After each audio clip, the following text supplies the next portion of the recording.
Okay, so welcome to part 3 of test corrections. What we are going to do now is we're going to apply the two things we learned from our first two videos. So what I'm going to do is I'm going to show you a couple different examples of looking at position, velocity, and acceleration graphs, and then how I slowly talk through doing them, and then you're going to practice. The correct answers are linked at the end of the table on the test corrections page. Alright, so let's start by drawing three graphs, one position, one velocity, and one acceleration. And so here is going to be our first example that we're going to look at. We've actually already sort of seen this one. And we are going to do a straight line up. So this top graph shows my position or my displacement versus time. I want to plot my velocity graph. Well, to plot my velocity, I need to know what is my velocity doing. So the only information is I have this graph up here. So my question is, how do I get velocity on this graph? Because this is in meters, because this is in seconds, and we know that velocity is in meters per second, we see that we are dividing, and just like our first video showed us, this division tells us that we should be looking at our slope. We're looking at it because our slope, according to this data, means our velocity. So as we describe our slope here, we can describe our velocity value down here. So remember, we almost don't even need to look at our axis, our y or our x-axis, to describe our slope. So our slope here is following this shape, and so notice that slope doesn't change. Now some of you might be thinking, okay, it's increasing. That's not right. My slope is constant because it's just the line. My value is certainly increasing, but my slope is constant. So slope, it also has a positive slope if we remember that we have to have positive, negative, or zero slope. And so my slope is positive, and it's constant. These are really easy ones to describe. So the way I describe my slope is the same way I'm going to describe my value for my velocity, because I describe my slope as positive and constant. I'm describing that for my velocity. You're not even really saying that your slope is positive and constant. You're saying your velocity is. So if I have a positive and constant velocity, we should know that if it's positive and constant, our velocity should be a straight line. So my velocity would be a straight line. If I then wanted to figure out, well, what is my acceleration, I have to look at something on my velocity graph to figure that out. Well, we don't even have to talk about slope or area if we want. What's my velocity doing? It's constant. So am I accelerating, or do I have an acceleration? The answer is no. So we would just have zero acceleration. Let's say I have something else with a very similar thing going on, except this time my slope is slightly different. So I have this slope, which I could describe this slope as steeper. And since I say my slope is steeper, my velocity must be greater. So my slope is more positive, so my velocity must be more positive. So if I were to plot that down here, what we would see is that my value of my velocity must be greater. But my acceleration is going to remain the same because I'm still not changing my velocity. So that's our first example. We're simply asking ourselves, not even almost in terms of slope and value anymore. I want you to realize when I'm asking you what is the slope, we're asking what is the velocity for this graph. When I am asking what is my slope, I'm asking what is the acceleration, completely based on the units. All right, so I'm going to do a couple more examples. Okay, here's a new set of position, velocity, and acceleration graphs. And so, real quick, I want to talk about what happens if I were to have this displacement, compared to these.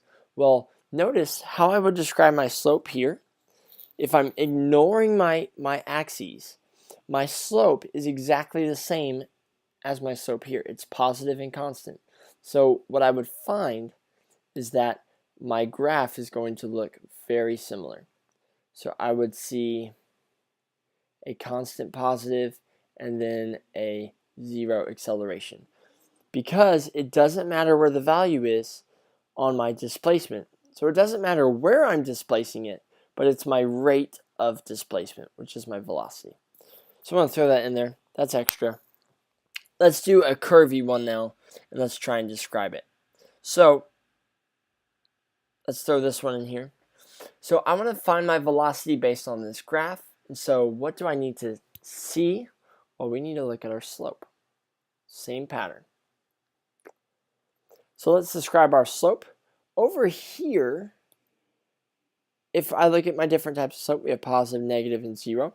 We can describe what's happening with our slope. You should see it looks positive for the most part, because there's chunks here where if I drew a tiny little slope, sure enough, that red line's got a positive slope. This one has a positive slope, but it's getting shallower and shallower until we're pretty much getting to 0. So to describe my slope here, we would say it is positive, but realize my slope is decreasing. So it starts positive. So it starts positive, and then it goes to 0. So there's a pattern that I want you to catch now that you're doing test corrections. Notice how this one has a curve. My very next graph, because of my description and the fact our acceleration is constant, has to be a straight line. Not necessarily like this one, but it could be a straight line like this. So my slope has to start positive, but it goes to 0. So I can, instead of saying slope, I can say my velocity, because that's really what the slope represents. So my velocity here has to start positive and go to 0. So let's think about, where's my velocity value start positive? Well, it's above the x-axis. So it starts positive here and must go to 0. It's going to do this with a straight line. So it will do something like this. I'm actually going to redraw it, because here's where I hit 0 and my time's off a little bit. So what I want to do is I want to extend it as far as I can with a straight line. Okay, so I want you to think about that. I want you to describe your velocity using this graph. What's happening with my velocity? Think about it. So realize here my velocity was very positive, and I slowed down my velocity value to where it became 0.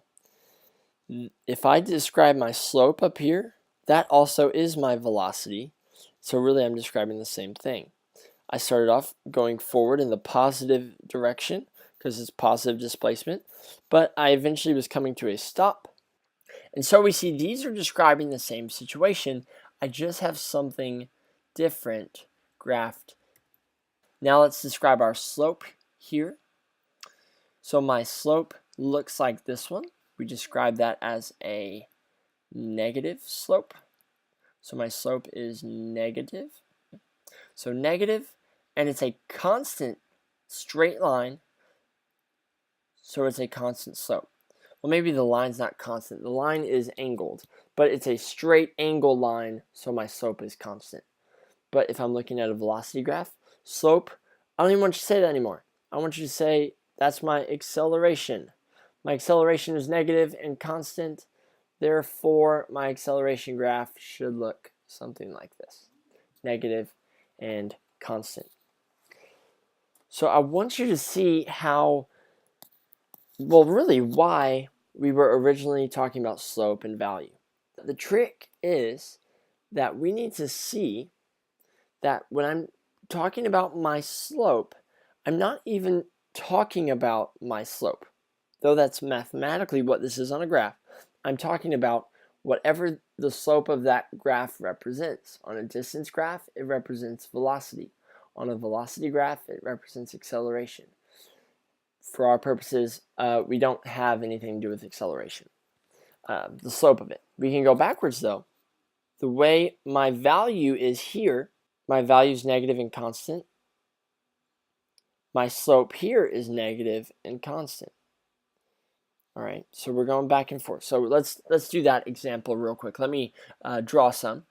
Okay, here's a new set of graphs, and now we are going to look at a velocity graph that is doing something unlike any of these did. Let's say my velocity graph starts here and goes like that, makes this shape. I want you to think real quick, what is happening with the velocity of this object? This is a velocity graph, so to read that, we have to look at our value. So describe what's happening with the velocity.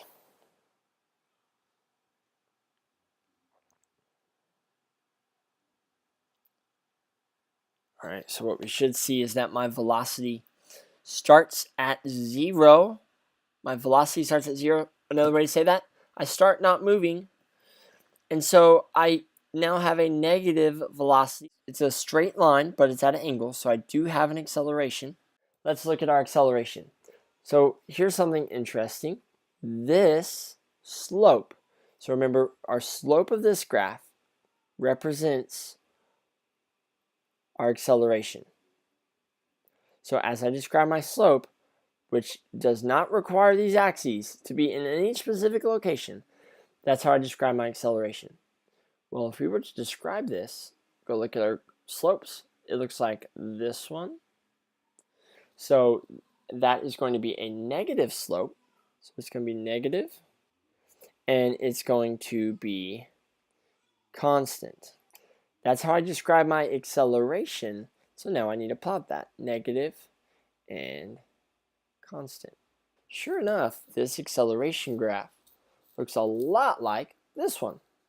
My acceleration graph here looks exactly the same because my slope of these two lines look exactly the same.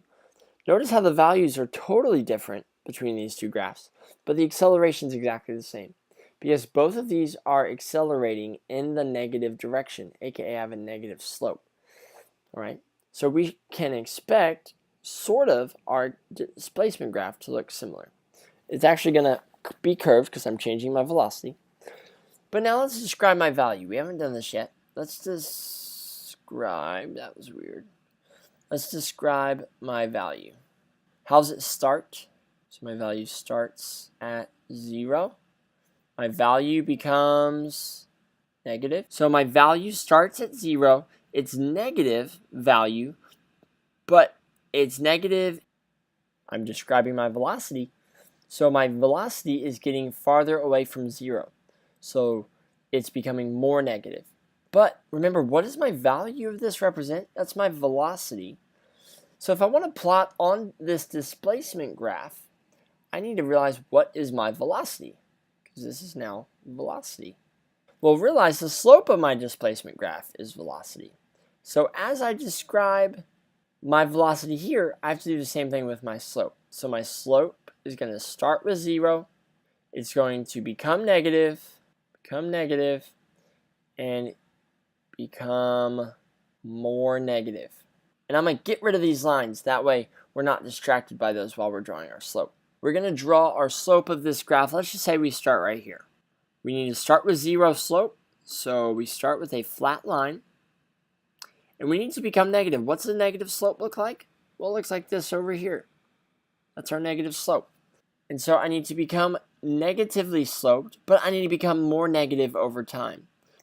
Now, if we would like, we can add our graph back wherever it belongs. So if it gave you an initial position, you would know where it belongs, but we didn't do that. So I just drew in my axis. I just picked a random spot because I don't really know where it starts. But realize what's happening here is the same thing as here. Here my velocity. I started off not moving, and sure enough here my displacement wasn't changing very much. But then I started moving in the negative direction, which gave me a negative velocity. Another way to say that is, and that velocity got bigger, which I can tell by the increase of steepness in this graph. I can tell my velocity got more negative by the more negative value of this graph. And then if my value became more negative, or my steepness occurred here, my acceleration is negative. And so there are a couple of examples for you to look at. So go ahead, do the practice problems. If you still need help, please come see me in person. If you feel like you understand this, answer the questions, and you are good to go.